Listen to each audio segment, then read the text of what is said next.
Bueno, entonces, para todos los ortopedistas de Colombia,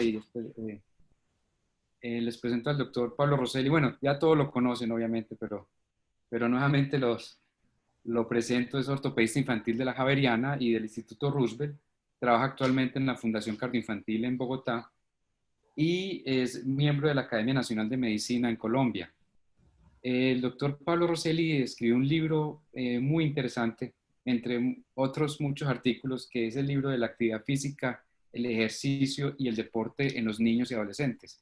Y de ahí pues salió la idea para invitarlo a este webinar, porque es que el ejercicio en los niños pues tiene unas connotaciones especiales.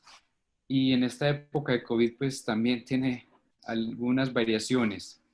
Eh, pues hemos migrado a una época cuando nosotros éramos niños, seguramente no había que dar esa charla. Todos salíamos a la calle a patear un balón, a jugar golosa, a jugar 20.000 cosas y seguramente teníamos 10.000 veces más actividad física que los niños de hoy en día, y hoy los tenemos que despegar de una pantalla, despegarlos de un PlayStation y despegarlos de un celular.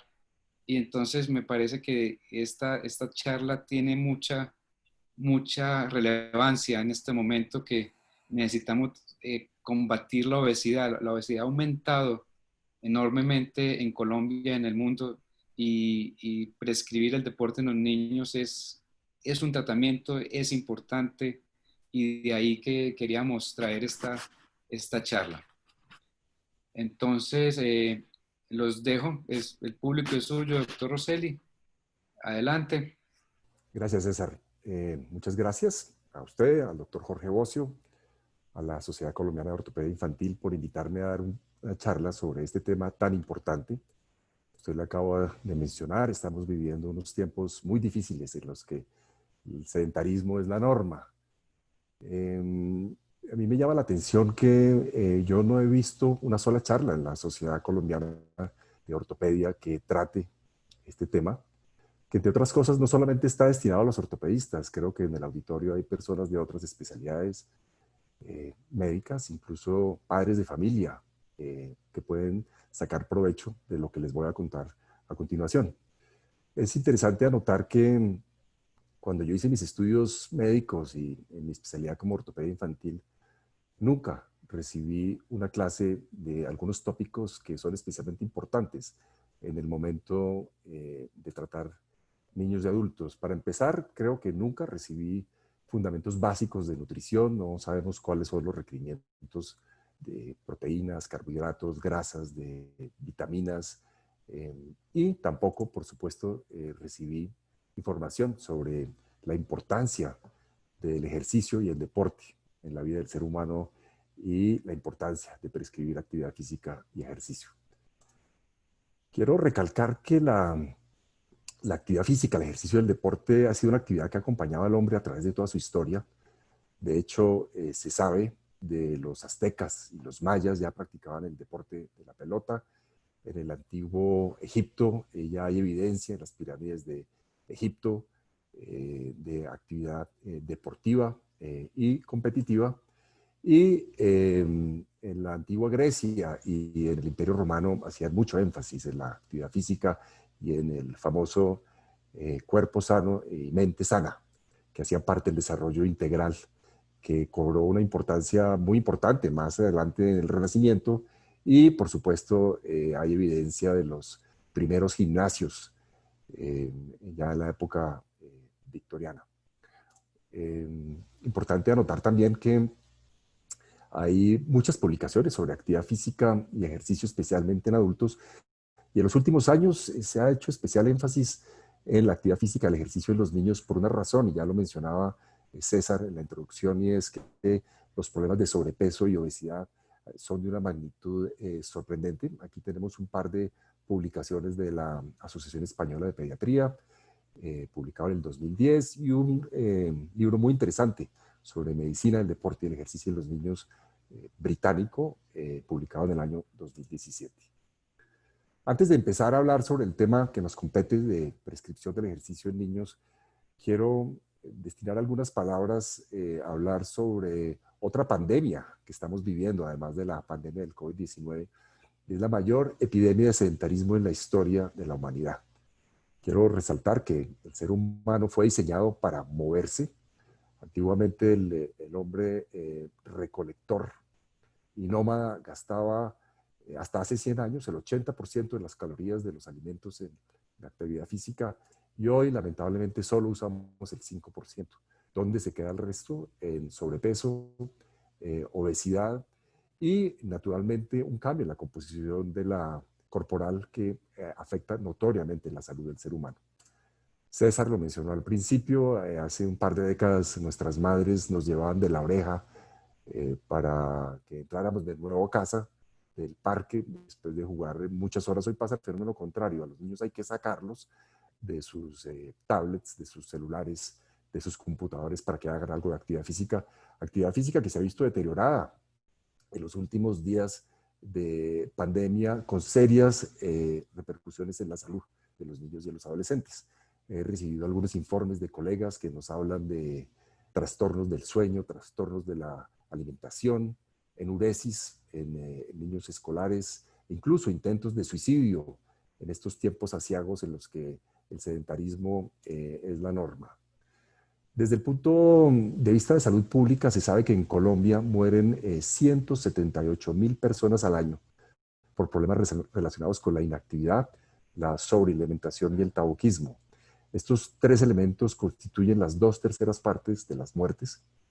Y quiero resaltar un término que estaré mencionando en el transcurso de toda la charla, que es lo que se conoce como las enfermedades crónicas no transmisibles, que constituyen la primera causa de mortalidad, no solamente en Colombia, Latinoamérica, sino en el resto del mundo. Ellos son la enfermedad coronaria, responsable de 28.000 muertes al año en Colombia, la hipertensión arterial, la diabetes tipo 2, la enfermedad cerebrovascular, la obesidad y el sobrepeso, y naturalmente el cáncer. La Organización Mundial de la Salud estaba preocupada hace algunos años por las enfermedades infectocontagiosas. Hoy se sabe que esto ya pasó a un segundo plano. Hoy el sedentarismo es lo que se conoce como la enfermedad del siglo XXI. Y está estrechamente ligado a las enfermedades afectivas y a las enfermedades psiquiátricas y a la depresión. En algunos países del mundo, la primera causa de mortalidad en personas jóvenes es el suicidio, producto de múltiples causas, entre ellas la inactividad del ser humano. Si a esto le añadimos los malos hábitos alimenticios, las dietas hoy en día suelen ser abundantes, muy abundantes, especialmente en algunos países. Son ricas en grasas saturadas, con deficiencias en vitaminas y micronutrientes. Se sabe que en Colombia 1 de cada 5 niños sufre de peso, de sobrepeso y obesidad. Eso es información de la Encuesta Nacional de Salud de Colombia del año 2017. Es interesante anotar que ha disminuido la desnutrición, no solamente en Colombia, sino en el resto del mundo y especialmente en los países en vía de desarrollo, pero ha aumentado la obesidad mórbida. Se sabe que un 30% de los adultos obesos se inician en la infancia y que lo ideal es tratar la obesidad y el sobrepeso en la infancia, porque cuando un niño tiene alguno de estos dos, la posibilidad de que sea un adulto con obesidad o sobrepeso es mucho mayor. Esta es una video autorizado de una paciente en mi consultorio que muestra el serio problema que implican la conexión de los niños a los celulares y a las tabletas. Hace algunos años las madres dirigían a sus niños para calmarlos mediante música, mediante la voz materna, incluso mediante los latidos del corazón, pero hoy no es infrecuente ver esto. Los niños se distraen con los celulares.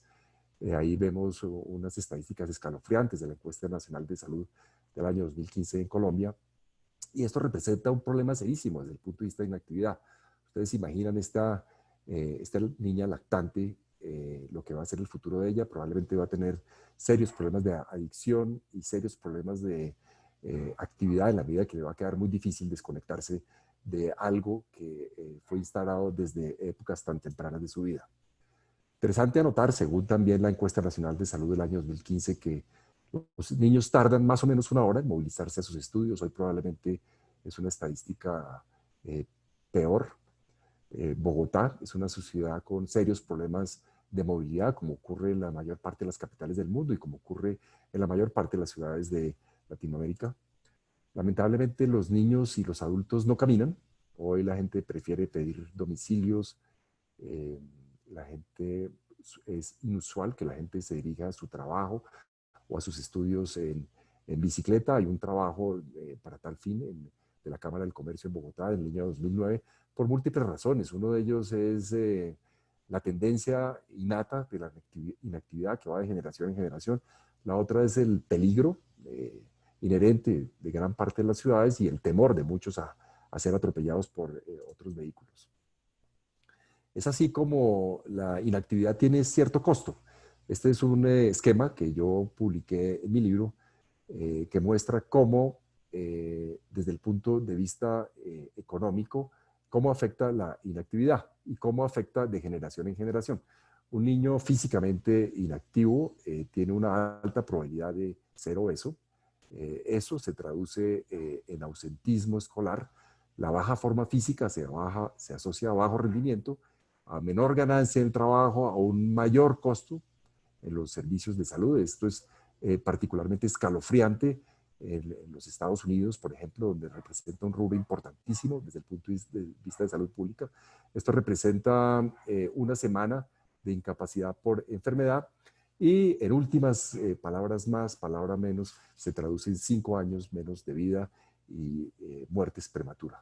Y lo más preocupante de todo es que un niño que es inactivo tiene una alta probabilidad de ser un adulto inactivo y eso se transmite de generación en generación. Los padres que se la pasan enfrente al televisor tienen una alta probabilidad de que sus niños repitan sus malos hábitos de comportamiento. Un artículo muy inspirador para los que estamos muy interesados en la actividad física y el ejercicio fue este, del Journal Americano de Cardiología del año 84, publicado por un eminente cardiólogo, el doctor William C. Roberts, que encontró el elixir de la eterna juventud o la píldora ideal para la salud del ser humano. Él encontró que la actividad física tiene las siguientes propiedades. Por un lado, baja los niveles de lípidos en sangre, es antihipertensivo, disminuye la contractilidad cardíaca, disminuye la frecuencia cardíaca, es vasodilatador, es diurético, disminuye el apetito, es reductor de peso, es catártico, es hipoglicemiante, es tranquilizante, es hipnótico, es antidepresivo y a su vez mejora el sistema inmune. No existe un fármaco en la medicina que tenga esas propiedades, que además sea gratis y que esté a disposición de todos. Lamentablemente, por las razones que expuse anteriormente, las personas no saben esto y muchos médicos tampoco lo saben. Además de las características que mencionó el doctor Roberts, realmente él se quedó corto, hay unos efectos psicológicos, académicos y sociales que quisiera resaltar. Por un lado, el ejercicio ayuda a superar la timidez, especialmente en adolescentes, con mejoría de la autoestima, frena los impulsos excesivos, mejora la calidad del sueño. El sueño es un elemento importantísimo en la salud y en la sobrevida del ser humano.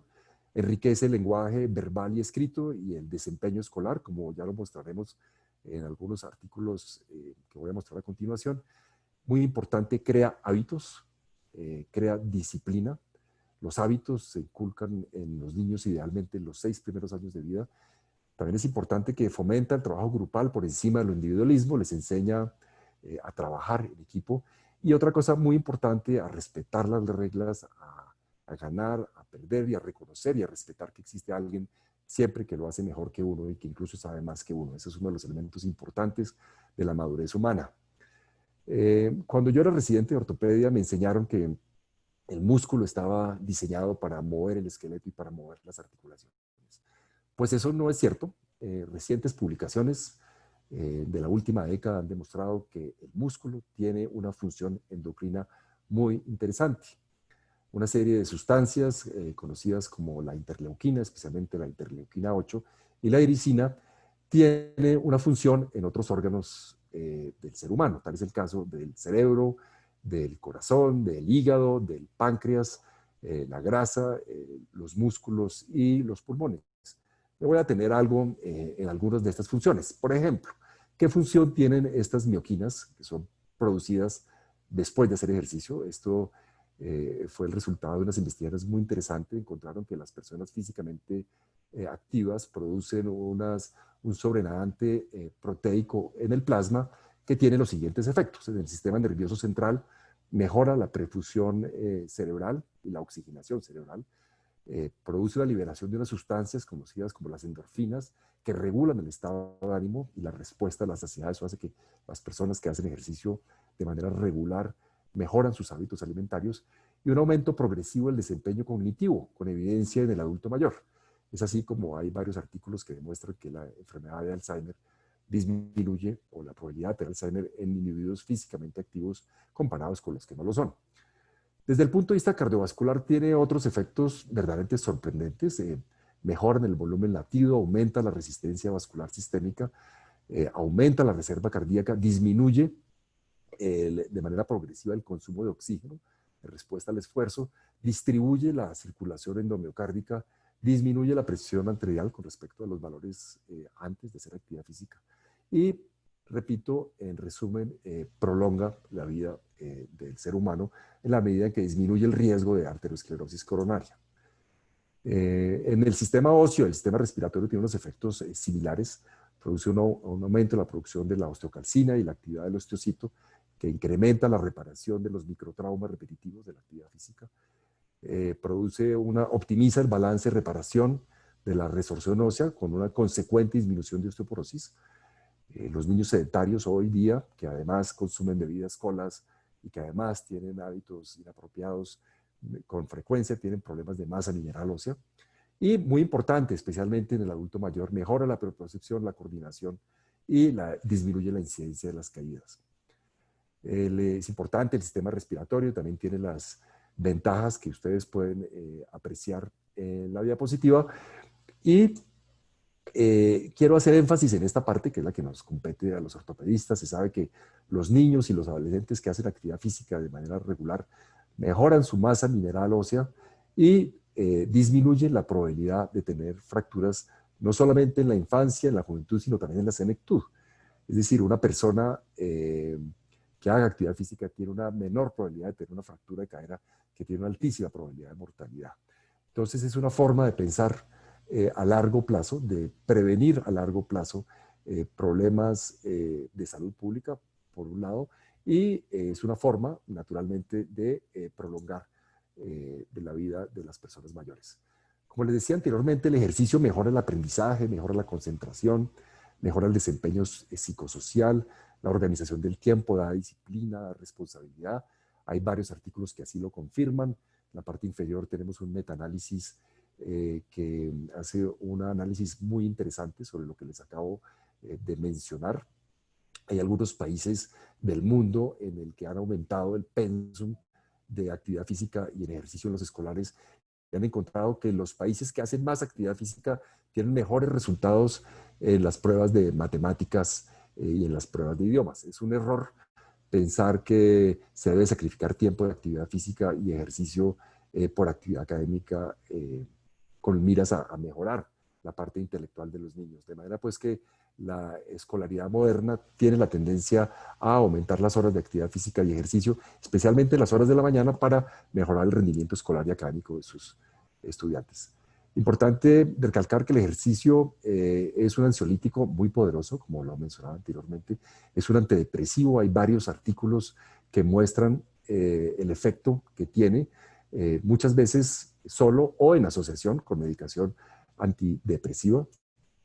El ejercicio mejora la postura. La postura es un elemento importantísimo en los jóvenes y en los adolescentes.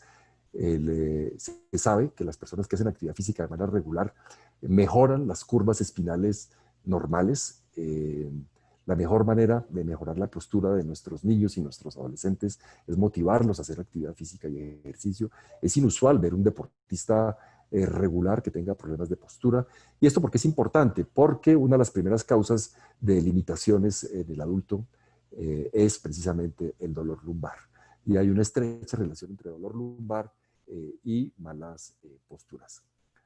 Pues bien, ya entrando en el tema de prescripción del ejercicio, yo quiero mencionar este libro. Esta es una publicación del doctor John Duperly con el patrocinio de un movimiento mundial que se llama Exercise is Medicine, que busca prescribir el ejercicio inicialmente en adultos y posteriormente en los últimos años en los niños. Ellos han implantado, especialmente en Estados Unidos, el ejercicio como un signo vital. ¿Qué quiere decir eso? Que cuando el adulto, el niño llega a consulta, al igual, a su vez que se le talla, se le toma la tensión arterial eh, y se le toma pues, la temperatura, se le pregunta en promedio cuántos días a la semana hace actividad física de intensidad leve o moderada, en promedio cuántos minutos dedica a la actividad física. Esto debe ser parte importante de la historia clínica de nuestros pacientes. De hecho, yo lo hago de manera rutinaria, especialmente en niños que son sedentarios, especialmente en niños que tienen sobrepeso, con la idea de prescribir ejercicio por un lado e intervenir y trabajar como un equipo multidisciplinario. ¿Para qué sirve prescribir ejercicio? Por un lado, el bienestar. Creo que todos sabemos que los problemas de la vida cotidiana son menores después de hacer actividad física. Es natural que todos nos sentimos mejor después de hacer ejercicio. Cuando estoy hablando de esto, no necesariamente quiere decir que vamos a ir a un gimnasio o que tenemos que hacer algún deporte en especial, pero sí ser activos. Es una forma de prevenir las enfermedades crónicas no transmisibles, que fue las que les mostré a ustedes anteriormente. El ejercicio es una estupenda manera de prevenir las lesiones musculoesqueléticas. Es una buena forma de rehabilitar a las personas con condiciones crónicas, como les voy a mostrar a continuación, o niños en postoperatorio. Y algo muy interesante, la única estrategia que ha demostrado retardar el envejecimiento hasta el momento es el ejercicio físico. Hay algunos estudios cromosómicos muy interesantes en los que estudian los telómeros y muestran que los telómeros de los individuos que practican de manera regular ejercicio tienen una constitución muy diferente a los sedentarios, y hay algunos estudios de biopsias musculares, de biopsias articulares y biopsias óseas que demuestran que el envejecimiento se retarda en los individuos que practican actividad física. También es muy importante demostrar la evidencia que hay con respecto a la actividad física y el cáncer.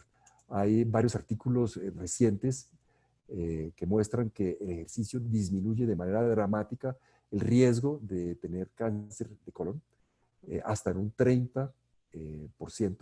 También esto se ha demostrado, disminuye la incidencia de cáncer de mama, y en este momento se sugiere que probablemente disminuye el cáncer de cervix, de endometrio y probablemente de próstata. Sin embargo, esto no se ha logrado demostrar en los cánceres infantiles, pero en la medida en que mejora o disminuye la probabilidad de tener cáncer en los adultos, es muy alentador incitar a los niños a que lleven actividad física y ejercicio desde épocas bien tempranas. Ya lo decía Hipócrates, 300 años antes de Cristo, que si pudiéramos dar a cada individuo la cantidad justa de alimentos y ejercicios, ni poco ni demasiado, encontraríamos la salud ideal. Antes de empezar a hablar de la prescripción específica, de acuerdo a los diferentes grupos de edades, yo quiero definir algunos términos que con frecuencia se confunden. ¿Qué es actividad física? ¿Qué es ejercicio? ¿Y qué es deporte? Actividad física es todo movimiento que eleva la tasa metabólica basal por la acción de los grandes grupos musculares. Todos ustedes atendiendo esta conferencia están haciendo actividad física. Cuando uno se para a la mesa o saca una vuelta a su mascota, es una forma de hacer actividad física. Cuando la actividad física se estructura de manera regular, con la idea de mejorar la condición física o fitness, se habla de ejercicio.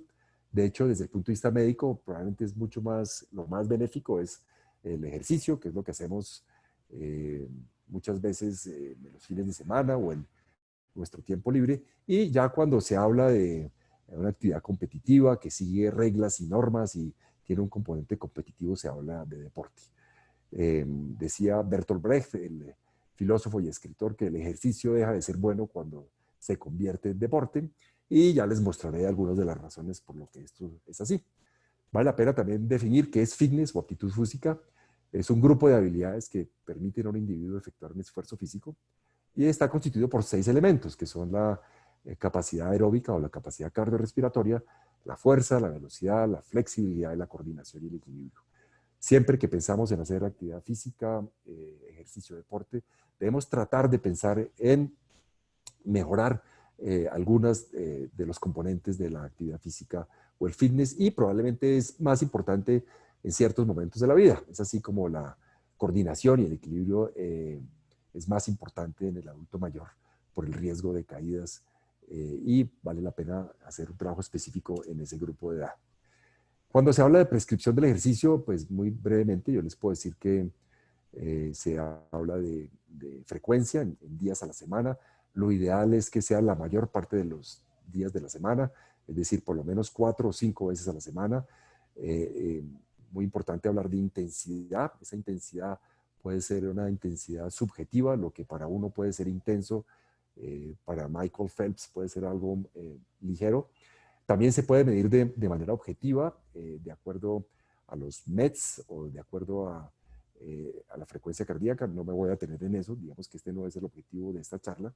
Lo ideal es hacer la actividad física entre 10 a 90 minutos por sesión, o si se puede más, mejor, de acuerdo a la condición física del individuo. Y existe varios tipos de prescripción del ejercicio. Uno puede hacer actividad física en el hogar, las actividades del hogar, la jardinería, por ejemplo, es una forma de actividad física, en los medios de transporte, en el trabajo y en el tiempo libre, y para eso sirve la mnemotecnia de FIT. Para prescribir ejercicios se debe pensar en 5 grupos etarios: en menores de 1 año, de 2 a 5 años, de 6 a 17 años, de los 18 a los 64, y en pacientes mayores de 65 años. Uno creería que es una perogrullada hablar de ejercicio en niños menores de 1 año, pero es sorprendente la cantidad de niños sedentarios que uno ve en estos grupos de edad. Las madres ejecutivas que dejan sus hijos a cargo de las niñeras o otras personas a cargo, a veces incluso de los abuelos que no están en condiciones de estimular a sus niños, con frecuencia inducen al sedentarismo en niños en este grupo de edad.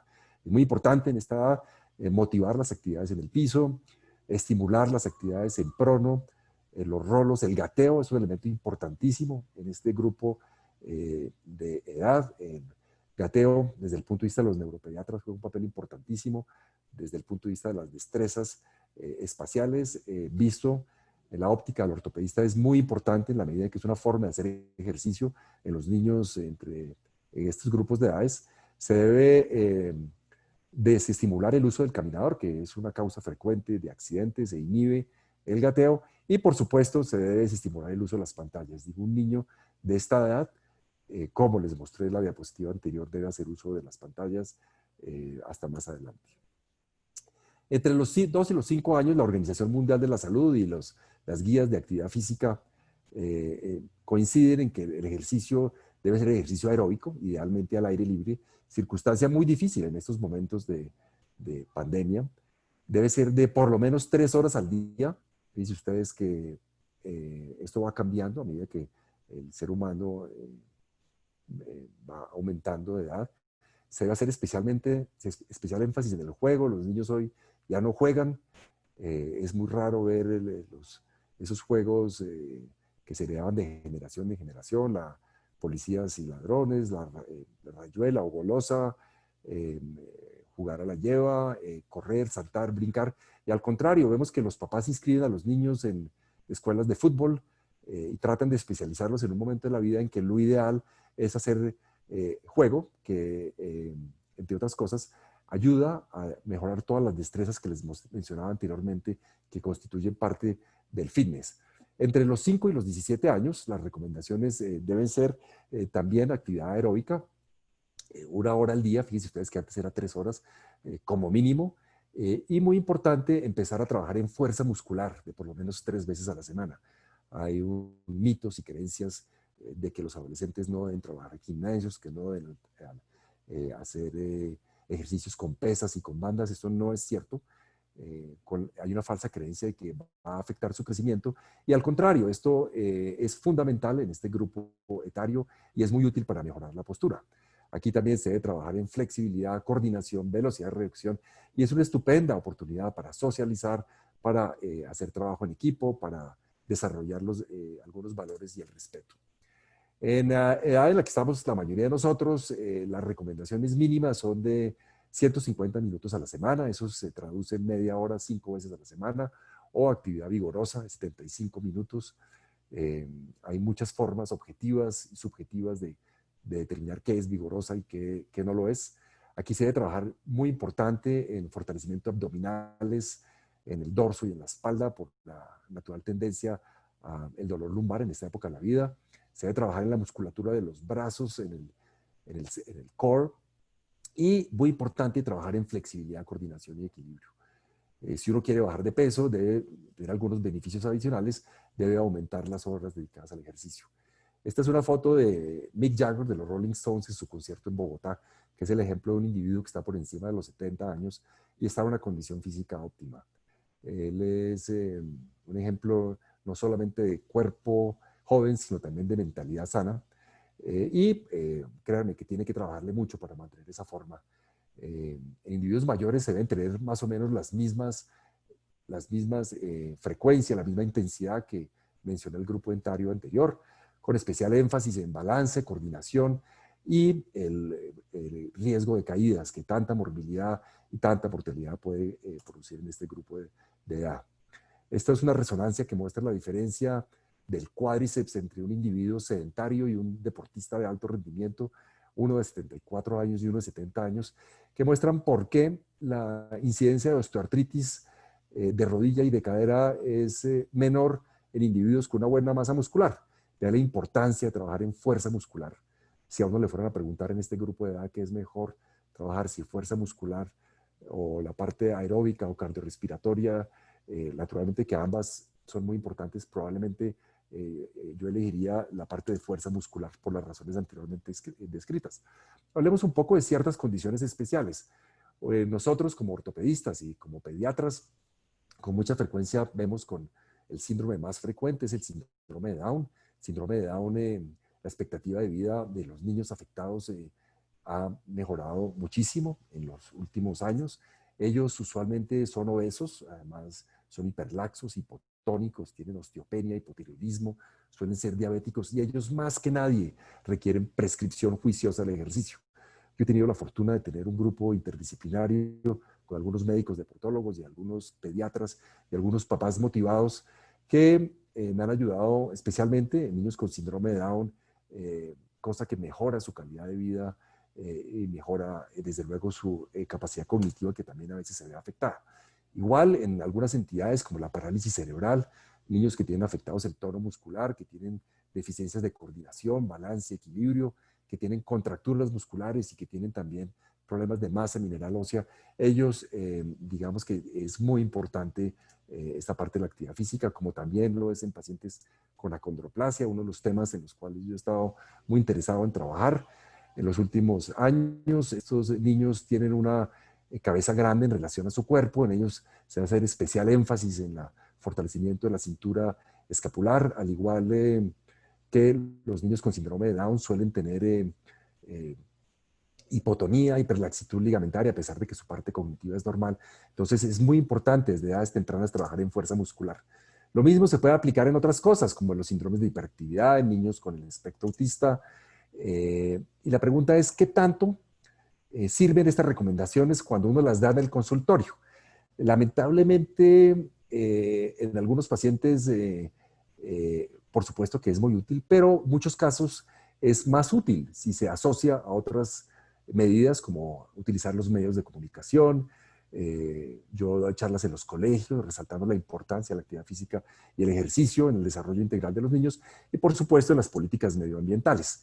Colombia es un país que no está mal en el contexto latinoamericano. Existen varias legislaciones que tratan de mejorar la condición física de los niños y adolescentes.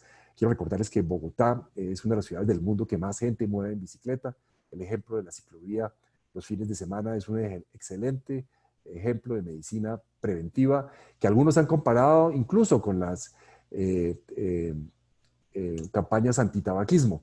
Naturalmente el deporte también puede tener efectos adversos. Ya estamos hablando aquí de ejercicio, pasamos a deporte. Hay varias publicaciones que hablan de el efecto deleterio que puede tener el entrenamiento precoz en niños desde edades muy tempranas con la idea de que sean atletas olímpicos. Esto deja unas secuelas desde el punto de vista musculoesquelético, psicológico y afectivo muy grandes. Y por eso yo les decía que el deporte, cuando pasa a la parte competitiva, debe ser tan buena.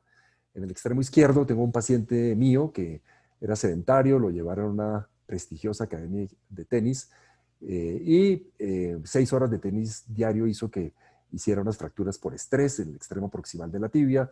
Lo mismo en la diapositiva del centro, ustedes pueden apreciar un cierre prematuro del cartílago de crecimiento en un gimnasta de alto rendimiento y unas lesiones del codo en un lanzador de béisbol mal orientado, probablemente con un sobreesfuerzo y con síndrome de sobreuso. Pero no pensemos en los deportistas de todos los días, pensemos en la consulta del día a día. La principal causa de dolor anterior de rodilla es la apofisitis por tracción de la tuberosidad anterior de la tibia o la enfermedad de Osgood-Schlatter, que seguramente para los que tienen hijos, muy seguramente lo han tenido y es algo que vemos en el día a día. Esto, al igual que las fracturas por avulsión de la tuberosidad anterior de la tibia, se relacionan a retracciones musculares, especialmente del recto anterior. Hay algunos factores que aumentan el riesgo de lesiones deportivas en los niños, como la hiperlaxitud ligamentaria aumentada, como las retracciones disquiotibiales o recto anterior. Esto es parte fundamental del examen físico del niño, no solamente que va a la consulta al ortopedista, sino también al reumatólogo, al pediatra. Si uno trata este tipo de condiciones, muy probablemente va a disminuir la incidencia de muchos de los problemas que afectan al deporte y la actividad de ejercicio y la actividad competitiva de los niños. ¿Cómo puede uno mejorar la hiperlaxitud ligamentaria? Es poco lo que uno puede hacer con el colágeno. Lo que sí puede hacer es mejorar el fortalecimiento muscular. Y eso hace que muchos de los dolores benignos de la infancia mejoren con esas medidas de fortalecimiento muscular. Para los detectores del ejercicio, los que piensan que la posibilidad de lesionarse es muy alta, hay un artículo muy interesante canadiense publicado en el año 2014 que demuestra que la posibilidad de lesionarse es en un niño que hace actividad física normal, no competitiva, son más o menos 0.43 lesiones por cada 1000 horas de ejercicio de actividad. Eso quiere decir una lesión por cada 6 años, es decir, 2 lesiones entre los 5 y los 17 años. Esto hace pensar que los efectos deleterios del ejercicio y la posibilidad de lesionarse bajo ninguna circunstancia hacen que sea mejor ser sedentario que hacer actividad física irregular. Importante notar que la UNICEF sacó los derechos del niño deportista en el año 2011.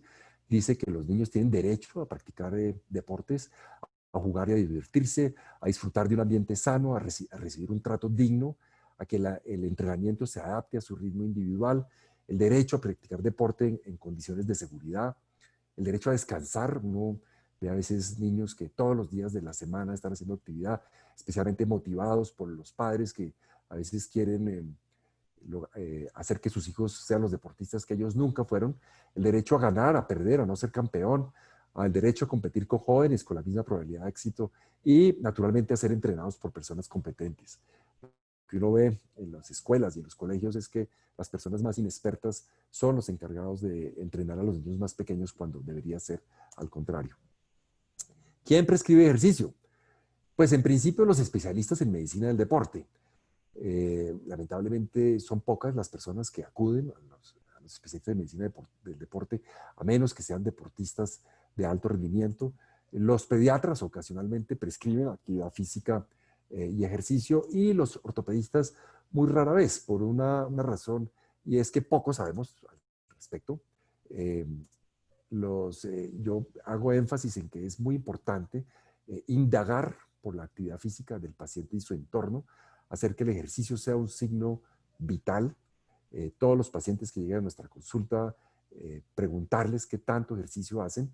Es muy importante recalcar que yo también indago por la actividad física y el ejercicio que hacen los padres. Es muy difícil exigir a un niño que haga actividad física cuando sus padres son sedentarios.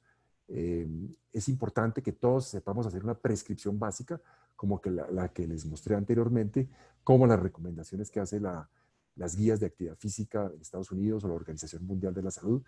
Yo tengo la firme convicción de que se debe remitir al especialista en medicina del deporte a los pacientes con sobrepeso obesidad, con condiciones especiales, como les mostré anteriormente, los deportistas de alto rendimiento, y mirar el deporte y el ejercicio como una estupenda manera de prevenir las lesiones, como les quise mostrar anteriormente. Yo quiero terminar ya con lo que empecé a decir al principio, y es que lamentablemente en el pensum académico de las escuelas de medicina, y especialmente ortopedia, no nos enseñan sobre la fisiología del deporte, sobre los efectos benéficos en la salud física y mental. Y salió este artículo recientemente en la revista colombiana de nutrición y metabolismo que muestra cómo hay algunas universidades en Bogotá que ya tienen dentro de su pensum enseñar la importancia de la actividad física y la nutrición en la educación médica. Yo quiero recomendarles a todos este libro, bueno, además de mi libro que está dedicado especialmente a los niños, sobre prescripción del ejercicio, de el doctor John Duperly y el doctor Felipe Lovelo, y quiero sacar una frase que saqué, que es la siguiente. Dice, el médico tiene la obligación moral y ética de evaluar, prescribir ejercicio. Abstenerse de hacerlo es negarle la oportunidad a sus pacientes de conocer el más importante predictor de su salud actual y futura. Algunos piensan que es inclusive tan importante como preguntarles por el hábito de fumar. Los beneficios innegables del ejercicio sobre la salud y sus efectos terapéuticos reales, en ocasiones superiores a las opciones farmacológicas disponibles, hacen de la actividad física el medicamento esperado por muchos especialistas. Y quiero terminar con este par de reflexiones que incluyo en mi libro. Me encantaría que todos los revisaran. Muchos de los conceptos que escribo están ahí, especialmente niños con condiciones especiales. Creo que los niños con algún tipo de discapacidad tienen el mismo derecho a los niños que no están afectados para gozar de este fármaco maravilloso que es la actividad física y el ejercicio. Y finalmente quiero invitarlos a nuestro 7º congreso, lamentablemente virtual, como van las cosas, que se llevará a cabo en septiembre 17 al 19. Nuevamente, a todos muchas gracias por su atención y espero que en adelante tengan la actividad física y el ejercicio como un signo vital en su práctica médica. Y estoy atento a alguna pregunta que quieran hacer. A todos muchas gracias. Excelente presentación, doctor Pablo Rosselli. Todas sus conferencias siempre son muy interesantes. Muchas gracias, César. Lo felicitan muchos aquí en el chat, el doctor César Álvarez, el doctor Douglas Colmenares, el doctor Walterio Palma, y hay muchos más ahí conectados que lo felicitan. Por aquí van llegando preguntas. Cuénteme. A ver, vamos a empezar. Bueno, pregunta el doctor Juan Ricardo Benavides. ¿Cuáles son los parámetros para definir síndrome de sobreuso versus ejercicio fisiológico? Bueno, yo creo que esa es una buena pregunta. Y creo que depende de cada individuo, ¿no? Yo creo que uno sabe cuándo, hay varias formas de saber cuándo hay síndrome de sobreuso. Uno, porque los niños dejan de hacer la actividad física, digamos que ellos interrumpen la actividad física habitual. Dos, no quieren hacer, es decir, antes de que inicie la actividad física, frecuentemente tienden a hacer lesiones.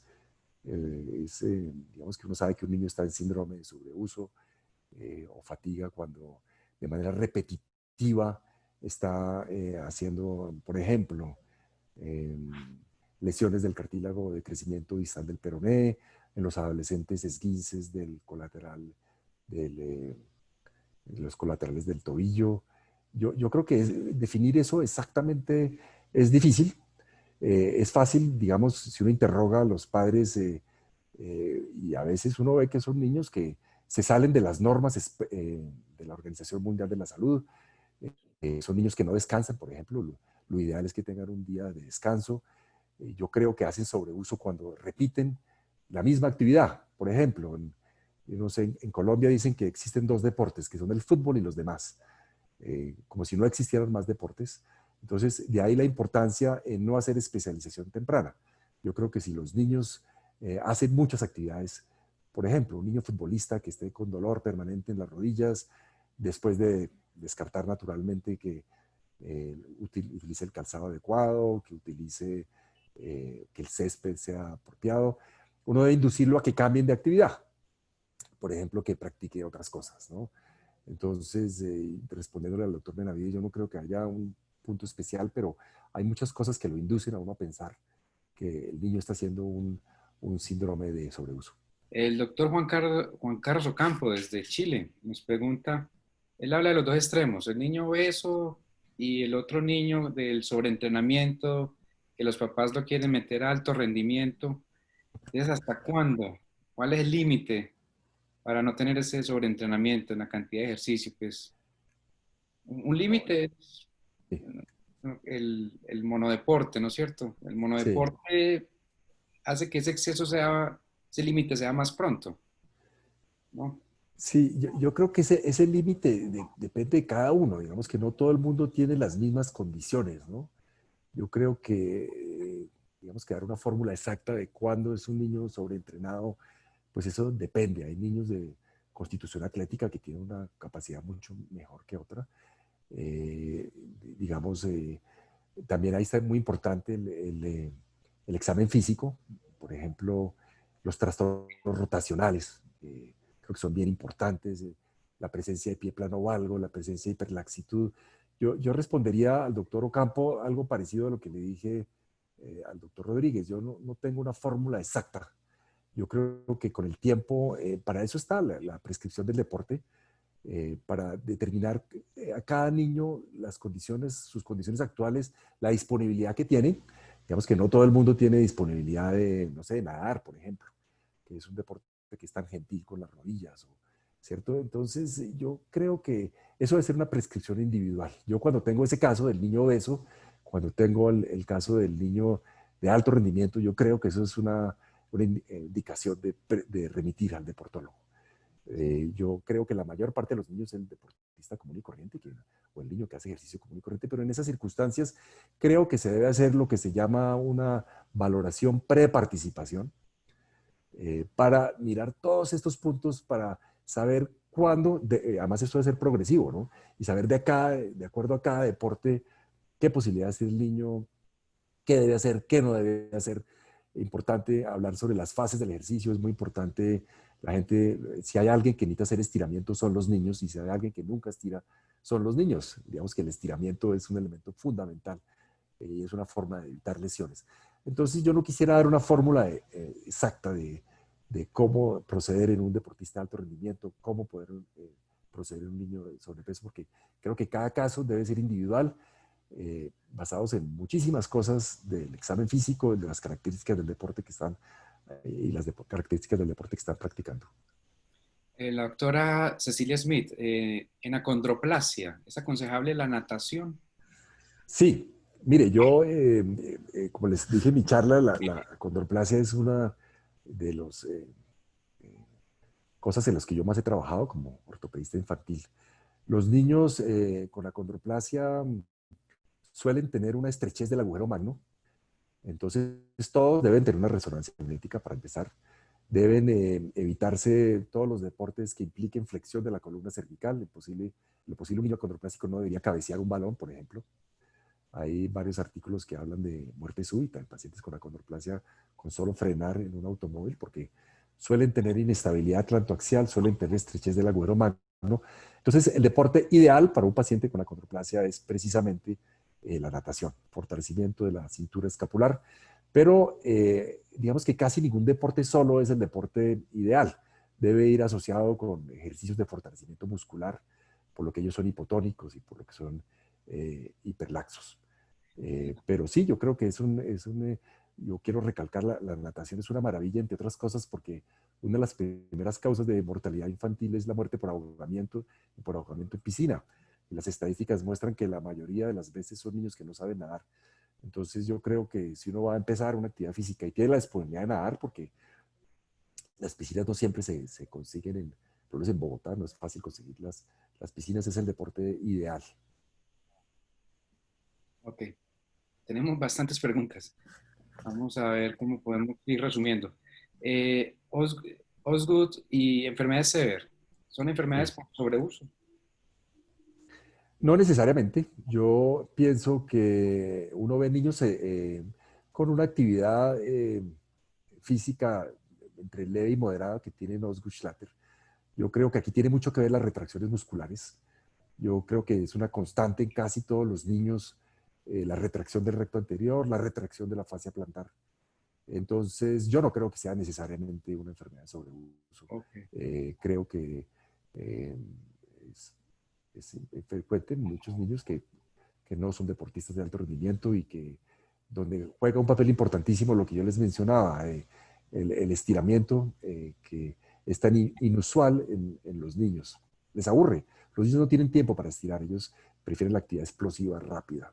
Y si hay alguien que requiere estirar es un adolescente. Pónganse ustedes a pensar que es la época de la vida, al igual que el primer año de vida, donde más crecimiento longitudinal hay, donde más crecen los huesos y donde más se acortan los ligamentos y los tendones.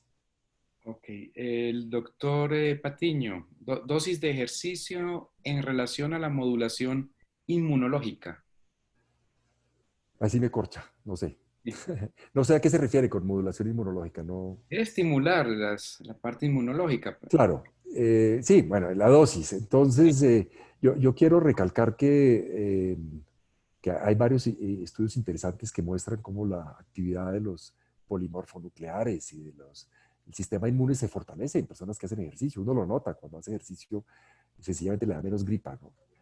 Entonces, pero saber una prescripción exacta, eh, no le tenía la respuesta al doctor Patiño, no lo sabría decir. Probablemente como en mi campo, pues el aparato musculoesquelético, yo no, de pronto no soy el más idóneo para responder esa pregunta. Bueno, pero de todas maneras en obesidad es un estado inflamatorio. Entonces, el niño obeso pues tiene su problema por el otro lado, ¿no? Es indirectamente tendríamos ahí una solución. Bueno, tenemos al doctor Douglas Colmenares. Muchos saludos desde Guanajuato. Saludo a Douglas. Sí, Douglas. estrategias que se pueden realizar para reiniciar actividad física y cuál en los niños con síndrome de Down, en las condiciones actuales. Sí. ¿Qué ejercicio es recomendable para los niños con síndrome de Down? Bueno, mire, hay que tener en cuenta nuestras condiciones socioculturales, ¿no? Yo creo que pues, no todo el mundo tiene disponibilidad de grupos interdisciplinarios, de tener la disponibilidad de un deportólogo para que nos ayude. Entonces, yo creo que los niños con síndrome de Down, al igual que los niños con acondroplasia, deben evitar los deportes que impliquen compromiso de la columna cervical. Ellos no deben dar botes, digamos, no deben dar rolos, deben evitar los clavados, por ejemplo. Entonces, cabecear un balón, digamos, en ellos es un riesgo, realmente, pues porque tienen, repito, inestabilidad atlantoaxial. Ellos, el deporte ideal es, bueno, hay que tener en cuenta que muchos tienen retardo mental. En sus instituciones, las actividades que mencionaba de la Organización Mundial de la Salud, yo creo que uno debería hacer, como ellos son hiperlaxos y como son hipotónicos, trabajar en fuerza. Yo creo que en nuestro medio hay un mito sobre la fuerza muscular en el desarrollo de los niños. Hay una creencia de que los niños no crecen, pero yo pienso que si hay alguien que necesite trabajar en fortalecimiento muscular serían los niños con síndrome de Down.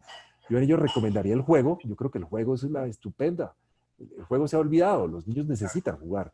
El juego común y corriente, los diferentes grupos de edades y la disponibilidad que uno tenga. Yo pienso que el deporte ideal es el que uno pueda hacer y el que las circunstancias así lo permitan. Nos pregunta aquí el doctor Sergio Cadavid. ¿A qué edad el levantamiento de pesas? ¿Desde qué Bueno, edad?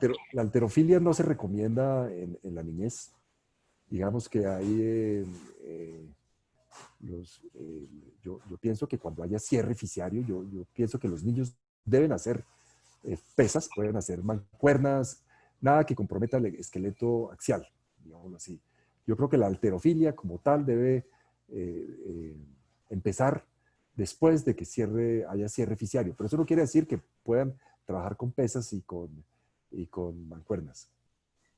Hay deportes, de eso no me paré, digamos que hay deportes de especialidad temprana y deportes de especialidad tardía. En mi libro hay un capítulo destinado específicamente a eso, deportistas de alto rendimiento. Uno, por el hecho de empezar a jugar fútbol a los 4 años, no es más probable que tenga un Lionel Messi en casa que si empieza después. Al contrario, es mejor tempranamente que haga muchas cosas, desarrolle múltiples destrezas, que juegue, que patine, que nade, que aprenda a montar en bicicleta y después empieza a hacer actividad física. Creo Sí, que la inmersión temprana en las escuelas de fútbol es un error y que los papás a veces creen que es la manera de que su hijo sea un crack en la adultez. hablan de que muchos campeones olímpicos en la niñez eran de multideporte y no de Claro, monodeporte. eso es cierto. Y por lo dicho anteriormente, las posibilidades de lesionarse son mucho mayores cuando uno es monodeporte desde tempranas épocas de la vida. Sí. Preguntan por la hiperlaxitud ligamentaria y actitud escoliótica. ¿Qué ejercicio recomienda? Bueno, nuevamente, esa es una consulta muy frecuente, el niño hiperlaxo. Ahora, es importante decirles que la hiperlaxitud es una circunstancia fisiológica antes de los 4 años de edad. Todos los niños son hiperlaxos. Hay una escala muy interesante que es la escala de Beighton para determinar quién realmente es hiperlaxo o quién no. Muchas veces es una circunstancia fisiológica. ¿Qué puede hacer uno con el colágeno? Nada. Es decir, envejecer no es otra cosa que perder la laxitud. Lo único que uno puede hacer con la laxitud ligamentaria aumentada es fortalecer músculos. Y qué mejor que fortalecer el core a punta de abdominales, la actitud escoliótica, o a punta de ejercicios de fortalecimiento muscular de miembros superiores o inferiores. Preguntan si un fisioterapeuta o un preparador físico puede prescribir el ejercicio. Pues mire, yo creo que la prescripción detallada del ejercicio es un deber de todo el mundo. Creo que los padres de familia pueden prescribir, hacer lo que se llama prescripción básica al ejercicio. La respuesta es sí, de manera responsable, siempre y cuando sepan lo que están haciendo, hacer una prescripción básica. Creo que esto no es, en alguna época se pensaba que solamente los deportólogos, creo que ellos lo pueden hacer en ciertos grupos, como lo mencioné anteriormente, pero hacer las recomendaciones de la Organización Mundial de la Salud, creo que están en perfecto derecho de hacerlo. Y por eso digo que esta charla creo que no solamente es útil para los ortopedistas, sino para padres de familia e incluso para nosotros, que muchos estoy seguro que no sabíamos cuáles eran los lineamientos de la Organización Mundial de la Salud entre los 18 y los 64 años. Bueno, entonces el doctor Silva, si podemos definir de manera práctica ejercicio vigoroso, moderado, leve. Sí. Bueno, mire, lógicamente eso los deportólogos tienen hay varias formas de hacerlo. Eh, por ejemplo, desde el punto de vista subjetivo, hay una cosa que se llama el TOC test, que es si uno puede hablar, quiere decir que el ejercicio es entre leve y moderado. Si uno puede hablar, quiere decir que después de hacer actividad física, pues es ejercicio moderado. Si uno no puede hablar, ese TOC test quiere decir que es ejercicio intenso. No sé si ustedes han visto Michael Phelps después de terminar los 200 metros mariposa, se pone a hablar con alguien. Eso es sorprendente, ¿no? Eso es una forma subjetiva. Hay otra forma, hay una escala que es la escala de Bohr, una escala que no entra en detalle por razones. Hay otras formas objetivas, que es con la frecuencia cardíaca. Hay una famosa escala de 220 menos la frecuencia cardíaca. Creo que los que somos ciclistas o nadadores aficionados tenemos relojes que nos indican la frecuencia cardíaca. De manera pues que hay muchas formas. Esto es grosso modo, pues digámoslo así, para personas que no somos deportólogos. Creo que es la forma subjetiva y objetiva para hablar de intensidad en el deporte. El doctor Carlos Hernández nos pregunta, las escuelas de medicina del deporte, si tienen módulos de ejercicio en niños. Módulos. Eh, Carlos, buenas. Francamente, no sé si yo supongo que sí. Yo trabajo casualmente con el doctor Harold Arévalo, y al igual que con el doctor John Duperly, que él es internista, pero creo que dentro de su desarrollo deben tener módulos. Francamente, me puedo averiguar. Ok, Luz Adriana nos pregunta, escoliosis idiopática, 5 años, deporte más adecuado. Pues los niños con una escoliosis, a los 5 años es raro una escoliosis idiopática, probablemente es una escoliosis congénita, ¿no? O una escoliosis infantil, en fin. Yo pienso que un paciente depende, bueno, lógicamente depende de las circunstancias. Con una escoliosis puede hacer lo que puede hacer todo el mundo. Creo que Creo que Margarita Rosa de Francisco es el ejemplo de alguien que tuvo escoliosis, fue operada y hasta donde alguien me ha contado, haciendo una actividad, pues imagínese, ella era una persona absolutamente fit. Una persona con escoliosis creo que no tiene contraindicaciones, salvo grado extremo de escoliosis o que sea alguna variante anormal, pero una escoliosis idiopática al adolescente creo que puede hacer la actividad física normal. Del doctor Muñoz, en el Osgood Slater, reinicio de ejercicio Sí, para el bueno, esa Osgood. es una estupenda pregunta. Yo pienso que lo peor que uno puede hacer con un paciente con Osgood-Schlatter es decirle, mire, no vuelva a hacer ejercicio. Yo creo que todo lo contrario. Las medidas típicas, hielo, antiinflamatorios, estiramiento de recto anterior, cambiar actividad física por esos días, si es un niño futbolista, ponerlo a hacer otra cosa, mejoran los síntomas, reintegro otra vez, se le explica la historia natural, esto no es el fin de la carrera, y de manera intermitente explicarles cómo capotear el Osgood-Schlatter. Yo lo que hago es esto. Creo que todos los niños que están en las ligas inferiores de fútbol han tenido Osgood-Schlatter. Creo que casi todos los deportistas de alto rendimiento lo han tenido. Creo que es irresponsable decirles que dejen de hacer actividad física, suben de peso, aumentan las retracciones y peor. Creo que se debe hacer cambio de actividad física por unos días, manejo fisioterapéutico, terapia sedativa y para adelante con la actividad física. Si se puede definir sobreuso, si hay un límite. Yo creo a ver, en ejercicio y deporte hay dolores buenos y dolores malos, ¿cierto? Los dolores musculares son los dolores buenos, son los dolores post-ejercicio. Digamos que es, ahora, todos los dolores articulares que producen cojera, que hacen que produzcan limitación funcional, que hace que el niño no se vea motivado a hacer ejercicio, creo que está hablando de un síndrome de sobreuso. Sí. Entonces, en ese caso, pues es muy fácil actuar. Casi siempre uno interroga y entonces el niño que está en clases de taekwondo, en los lunes, el martes va a la escuela de fútbol, entonces uno le dice, ¿sabe qué? Descanse un día, tómela suave y los niños se mejoran y los vuelve a reintegrar. Yo creo que ese es el límite que marca entre la diferencia entre actividad apropiada y sobreuso. Nos preguntan aquí, edad para especializarse en un Sí, deporte. yo tengo Adolescencia. una diapositiva sobre deportes de especialización temprana, como por ejemplo son la gimnasia, por ejemplo. Si uno quiere que su hijo sea un gimnasta olímpico, son los deportes de especialización temprana. El tenis de mesa, por ejemplo, requiere una velocidad especial, son deportes de especialización temprana. Y hay deportes de especialización más tardía, como por ejemplo el fútbol o el ciclismo o otras actividades. Yo soy un amigo número uno del juego en los niños. Cuando un paciente me pregunta de 4 o 5 años cuál es el mejor deporte para el niño, yo le digo, mire, sáquelo al parque, juegue con él, que haga de todo, salte en una pierna, utilice el pasamanos, bueno, tiene un gran problema en las fracturas supracondilias, pero es una estupenda manera de fortalecer la musculatura de los miembros superiores. El juego es el deporte de los niños menores de 5 o 6 años. Y viene una pregunta que yo creo que no hay evidencia científica, pero se la pregunto. Si el exceso de anteversión, menores de 7 años y patinaje, ¿puede Sí. haber alguna? Bueno, esa es una estupenda pregunta. Yo la prescribo en todos los pacientes, ¿no? Yo, digamos que yo les digo que el patinaje es bueno, que el ballet es bueno. Creo que César lo respondió. No hay ninguna evidencia que sí lo demuestre. Uno no sabe si esos pacientes si van a mejorar solos o no.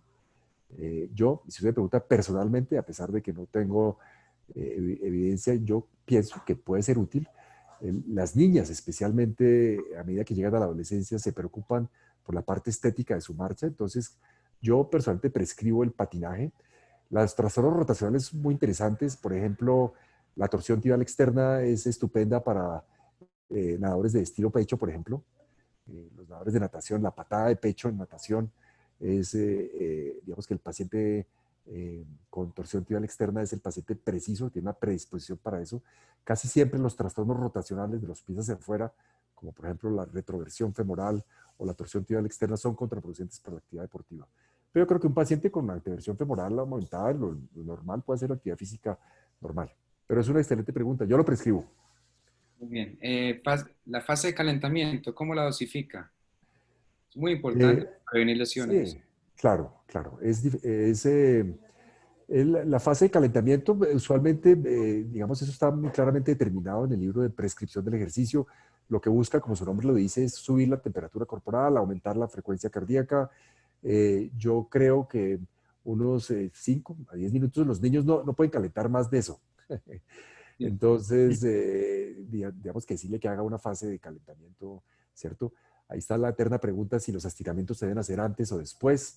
En deportistas de alto rendimiento lo ideal es hacerlos, es más importante después de, parece que los estiramientos antes pueden hacer que el rendimiento deportivo en alto rendimiento no sea el más óptimo en la medida que se estiran las fibras musculares, pero yo diría que algunos minutos de calentamiento en los niños sería ideal. Ahora, los niños, seamos prácticos, nunca lo hacen. Usted los saca al parte y arrancan de una. Digamos que su sistema musculoesquelético y su metabolismo está diseñado para actividad física explosiva, aeróbica, corta. Por eso es que a los niños les aburren los gimnasios, ¿no? Porque uno nunca ve un niño trotando, por ejemplo, un niño menor de 10 años. Eso ya es de los adultos o los adolescentes. La doctora Sonia Quevedo lo felicita, doctor. Gracias, Sonia. ¿Recomendaciones específicas en este tiempo de confinamiento? Bueno, mire, eso estábamos hablando, yo antes de dar esta charla me tomé la molestia de hablar con algunos pediatras, hablé con un neuropediatra, hablé con un psiquiatra. El problema de confinamiento es muy grave. Yo creo que a veces el remedio puede ser peor que la enfermedad. Incluso en Bogotá se dio autorización para que salieran las personas mayores, pero a los niños no se les autorizó salir. Lo que yo pienso es que estamos viendo unos serios problemas de salud física y mental en los niños. Yo creo que ya después de 3 o 4 meses, la clase de educación física por Zoom creo que ya no funciona, ya eso es muy divertido los primeros meses, ya después no. Yo creo que es el momento que los niños salgan al parque con tapabocas, salgan con sus papás, monten en bicicleta, corran, brincan y salten, pues con los cuidados naturalmente cuando llegan a la casa, lavado de manos, uso del tapabocas, pero creo que hablando con los psiquiatras que casualmente me contaron que en la Reina Sofía han encontrado adolescentes con intento de suicidio, niños con enuresis, niños con trastornos de la alimentación y el sueño, es el momento de salir. Yo creo que esto va para largo. La curva de la pandemia en Colombia ha mostrado que esto vamos a estar hasta final de año, probablemente en estas. No podemos estar encerrados todo el tiempo. La recomendación que yo creo y me alineo con gran parte de los pediatras, es que los niños por encima de los 2 años utilicen tapabocas y hagan por lo menos 1 hora de actividad física al día. Idealmente aeróbica, idealmente al aire libre. Las piscinas están cerradas, creo que se puede salir al parque en momentos en que no hay otras personas. La bicicleta es una estupenda alternativa. La posibilidad de enfermarse por COVID en estos tiempos con el uso de la bicicleta creo que es bastante poco probable, Sonia. Sí, pregunta a ver aquí el doctor Bocio, pregunta por el ajedrez. Bueno, Eso es sería una actividad física, uno cree que no, eso es claro, quemar calorías. Eso. Yo creo que es muy importante. Eso sí que mejora la actividad cognitiva. Yo creo que ahora, ninguna actividad sola es buena. Yo, de los que creen que la natación aislada es buena, pues se equivocan. La natación, yo soy un fanático de la natación, pero creo que no desarrolla, por ejemplo, no mejora la masa mineral ósea, no es buena, no es suficientemente buena para ejercicios de fortalecimiento. Entonces, el ajedrez es bueno, sí, también hace otras cosas. claro que sí. Bueno, y si al niño no le gusta hacer ejercicio, lo que Buenísima hablamos, pregunta. ¿le Esto, vendemos el PlayStation y el Xbox o...? exacto. Entonces, bueno, eso es frecuente, ¿no? Y el niño, mire, a mí no me gusta el deporte, el niño intelectual. Entonces, hay algunas buenas alternativas, como por ejemplo la banda del colegio, un perro, ahí donde lo oyes sacar el perro, esa es una actividad física. El famoso relojito que todos tenemos o el celular que le mide el número de pasos. Es respetable, yo creo que es respetable, que a uno le guste, eso está bien, siempre y cuando sea activo. Los Boy Scouts, por ejemplo, es una estupenda alternativa a la actividad lúdica, tratar de mirar qué le gusta. Yo siempre me dice, bueno, doctor, ¿cuál es el deporte ideal? Bueno, ¿y a usted qué le gusta? ¿Le gusta si es un niño que es aislado, esquizoide, si prefiere las actividades solo o las actividades en grupo, por ejemplo? Ahí es donde la actividad grupal es súper importante. Caminar, por ejemplo, subir montañas, senderismo. Hay muchas alternativas. Lo que sí es inaceptable es que no haga nada. Yo creo que hay algunas actividades, pues PlayStation Claro. también tiene algunas actividades que pueden moverse y todo eso. Yo creo que eso también es útil. Aquí hay unas preguntas de obesidad, pero los voy a remitir. Hay un webinar de obesidad y niños de la Scott, está grabado, lo pueden buscar por la página, es buenísimo que nos dictó un Caramba, yo me endocrino. lo perdí, me hubiera gustado, sí, Está grabado, nos lo sí, dictó un endocrino buenísimo. pediatra, muy Claro, bueno. y la óptica del ejercicio es diferente de acuerdo a la especialidad, ¿no? Sí, Es posible, esta misma claro. charla a un psiquiatra la puede dar un dermatólogo, por ejemplo. La piel puede mejorar lo puede dar un oftalmólogo. Es increíble cómo los vicios de refracción mejoran.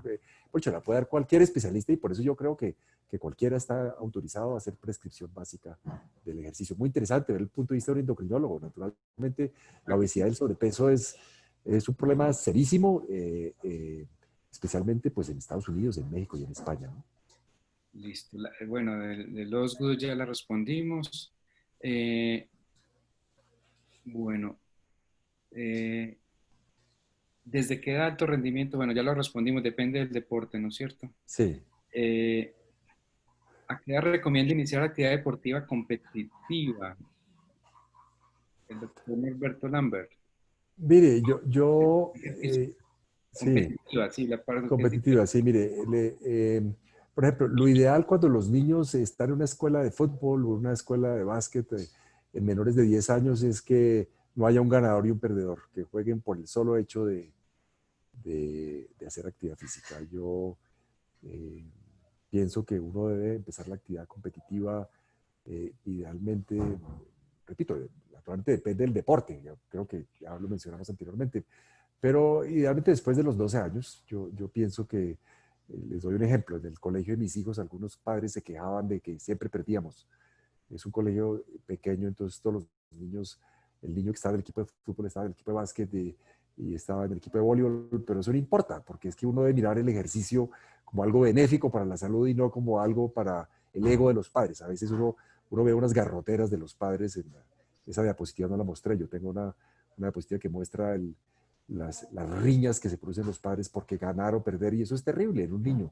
Yo creo que la actividad deportiva, a mi modo de ver como médico, eh, como persona que piensa que esto es un fármaco como cualquier otro. Se puede dar poquito y no sirve, se da mucho, pues es contraproducente.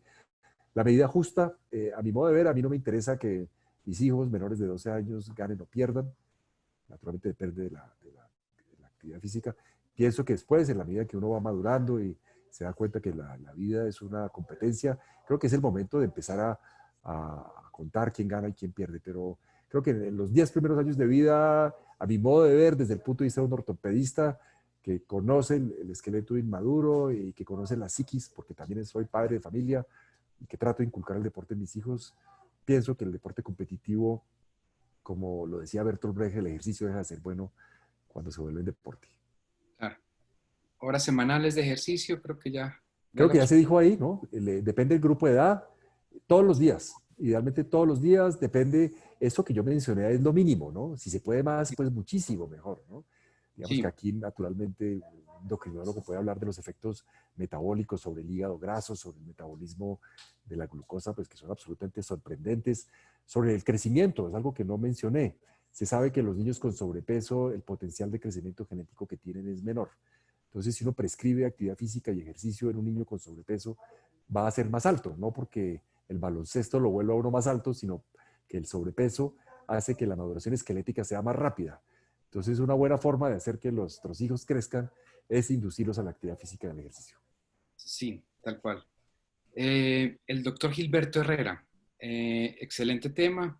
Gilberto. Queríamos, como ortopedistas, hacer alguna evaluación osteomuscular para recomendar determinada práctica en un niño sano, si alguna Sí. sugerencia.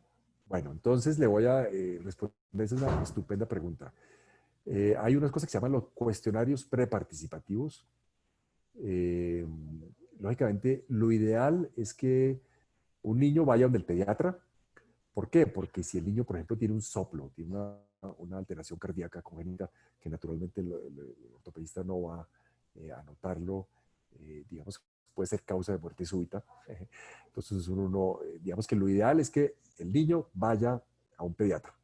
El pediatra lo examina, si tiene riesgos de algunas enfermedades que suelen ser congénitas, creo que requiere una evaluación por un cardiólogo o requiere una evaluación por un pediatra, digamos. Pero el niño común y corriente, sano, que no tiene factores de riesgos, un muy buen examen físico evaluando hiperlaxitud, evaluando alteraciones angulares, por ejemplo, genovar o genovalgo, alteraciones rotacionales, mirar la columna, yo creo que nada especial, que no tenga una displasia de caderas, naturalmente.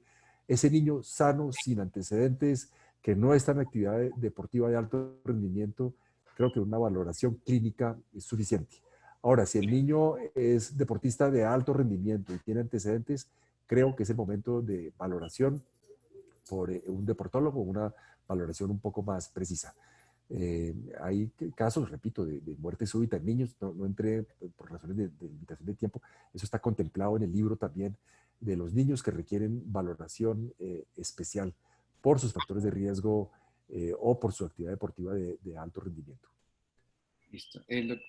Doctor Escalona, nos preguntas si es compatible que el niño vaya al gimnasio con los papás, con los padres, Claro que sí. o si pueden hacer rugby. Mire, yo casualmente estuve alguna vez en un gimnasio en Europa que decía, los niños son bienvenidos al gimnasio. Y eso está bien. Los niños deben hacer ejercicios de fuerza. Lógicamente, pues estoy hablando de niños mayores de 10 años, ¿no? Creo que sería un sinsentido un niño de 4 años en un gimnasio, el riesgo de que le caiga una pesa encima o de hecho que no va a hacer las cosas bien. Pero yo creo que los niños deben ir a los gimnasios en compañía de sus padres, deben hacer ejercicios de fortalecimiento. Otra cosa es que les guste. Un niño en una caminadora le parece aburridísimo. Ellos prefieren la actividad aeróbica al aire libre. En estas circunstancias actuales, creo que sería buenísimo que tuviera una caminadora, que tuviera, de hecho, creo que es deseable. ¿Cuál es la segunda parte de la pregunta? A los El, gimnasios, el el- rugby. Pues mire, yo creo que todos los deportes están bien. Hay unos mejores que otros. Yo pienso que, yo, por ejemplo, sí, yo creo que el rugby está bien. Pensaría que lo ideal es empezar en la adolescencia. Es un deporte estupendo. Se le explican las posibilidades de lesionarse. Es una pasión en muchas partes del mundo. Yo siempre he dicho que hay cosas mejores que el fútbol, naturalmente.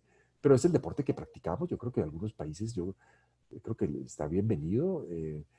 Por supuesto, está contraindicado en los síndromes que mencionamos anteriormente, que tienen posibilidades de lesionarse la columna cervical, pero está bien hacer cualquier ejercicio. Yo, por ejemplo, de pronto lo único que condeno es los papás que meten a sus niños desde muy pequeños en motociclismo, por ejemplo. He visto fracturas de fémur y uno dice, hombre, un niño de 8 años puede hacerle daño, ¿no? Digamos que eso no está bien. Por supuesto, el Además, bungee jumping o el paracaidismo en un niño, pues eso lo puede hacer uno cuando ya tiene los criterios, es un individuo adulto y es responsable. Yo soy el enemigo de los deportes extremos. Creo que la sobreestimulación de los niños desde muy pequeños son los que conducen a los deportes extremos. Por eso es que los niños también deben tener tiempo para el ocio, tiempo para no hacer nada. Si uno estimula a los niños desde muy pequeños, va a hacer que vengan a deportes extremos y los deportes extremos conducen a las lesiones. El deporte extremo que más se hace en mi casa es el yoga. el yoga. Está muy bien. Bueno, el doctor Ricardo, felicitaciones, niños y hemofilia. Ese es Niños otro. y hemofilia. Ese es uno de los capítulos del libro. Yo le soy franco, yo no veo niños con hemofilia, pero en el libro el doctor Harold Arevalo tiene un capítulo estupendo que da todas las repercusiones, todo lo que puede hacer un niño con hemofilia, todo lo que debe evitar, naturalmente deportes de contacto, pero creo, y gracias a la pregunta de Ricardo, que creo que son preguntas difíciles, ningún niño en ninguna condición está contraindicado al ejercicio. En todos, en los reumatoideos, en los niños con enfermedad cardíaca congénita, en todos. Lo que pasa es que debe ser modulada y visto como un fármaco, eh, pues, en forma responsable. Un hemofílico tiene que hacer actividad física, tiene que hacer fortalecimiento muscular, debe mejorar equilibrio, debe ser propiocepción, debe evitar los deportes de contacto, naturalmente, pero creo que tiene el deber y el derecho, como cualquier otro niño, de hacer un programa de regular de actividad física y ejercicio. Aunque ya hablamos que el niño de 5 años, pues el monodeporte no es lo ideal. Preguntan que cuál es el ejercicio más completo, el doctor Rojas, de niño de 5 años.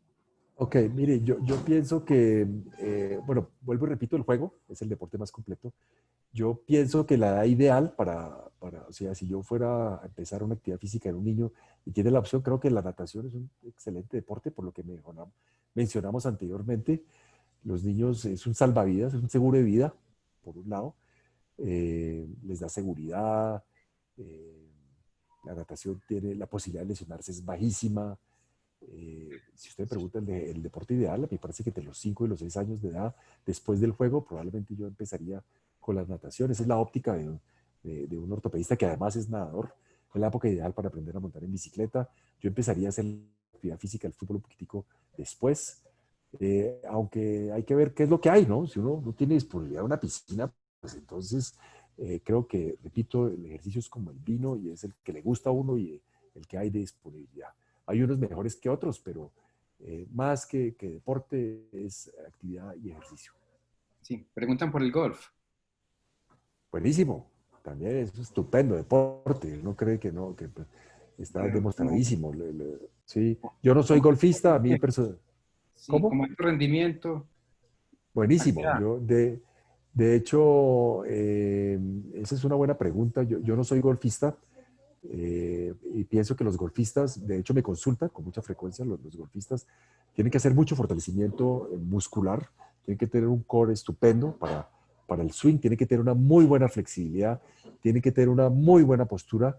Eh, yo pienso que es de los deportes que pueden, 5 o 6 años de edad, es el momento perfecto para hacer las posibilidades de sobreuso, pues con un golfista, bueno, puede presentarse, pero son muy poco probables.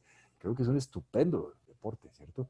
La equitación, por ejemplo, la gente cree que, es que el que hace ejercicio ahí es el caballo, pero resulta que el consumo calórico y el consumo energético en equitadores también es muy grande. Yo creo que todos los ejercicios son buenos y, y el golf no es la excepción. Y ahora en época, listo. Creo que, y ya vamos a acabar. Época de COVID y tapabocas. Para Hacer leer. ejercicio con tapabocas, yo creo que se debe hacer. Es mucho más difícil. Yo soy ciclista urbano y créanme que respirar con tapabocas es más difícil, pero yo creo que uno debe hacer ejercicio con tapabocas. Hay ejercicios, no van a utilizar el N95 porque no les entra el, eh, el aire, pues, digamos, el oxígeno que uno necesita. Pero yo creo que se debe hacer ejercicio con tapabocas. Se puede, la capacidad del ser humano de adaptarse es sorprendente y el uso del tapabocas creo que ya hay que hacerlo con tapabocas. La natación, por supuesto, no ha sido autorizada todavía y nadar con tapabocas pues es literalmente imposible. Entonces, bueno, yo creo que damos por terminada. Excelente charla, Gracias, doctor César, Pablo Rosselli. un Y placer a todos, muchas gracias y todos a prescribir ejercicio, a hacer ejercicio. La vida es más llevadera, es más larga, retarda el envejecimiento y soy un convencido y creo que somos un 40% de masa muscular. Y me sorprende ver cómo nosotros tratamos lesiones deportivas, pero no hacemos por prevenirlas, ¿no? Se pueden prevenir lesiones, no lo hablé al respecto, pero hay muchos protocolos para prevenir lesión de ligamento cruzado anterior en niñas que se pueden prevenir, entre otras tantas. A todos, muchísimas gracias. muchísimas gracias y los invito, en un mes tendremos el próximo webinar, último miércoles de cada mes, y el curso internacional en septiembre 17 al 19 que va a estar muy bueno. Muchos conferencistas internacionales y otros tantos colombianos de, de, primera, de primera línea. Entonces, Allí todos, estaremos. claro que sí. Entonces, nos veremos en un mes. Gracias, César. Gracias a Gracias a todos los todos. presentes. Placer. No, gracias, Bueno, Chao. doctor Roseli. Chao. chao.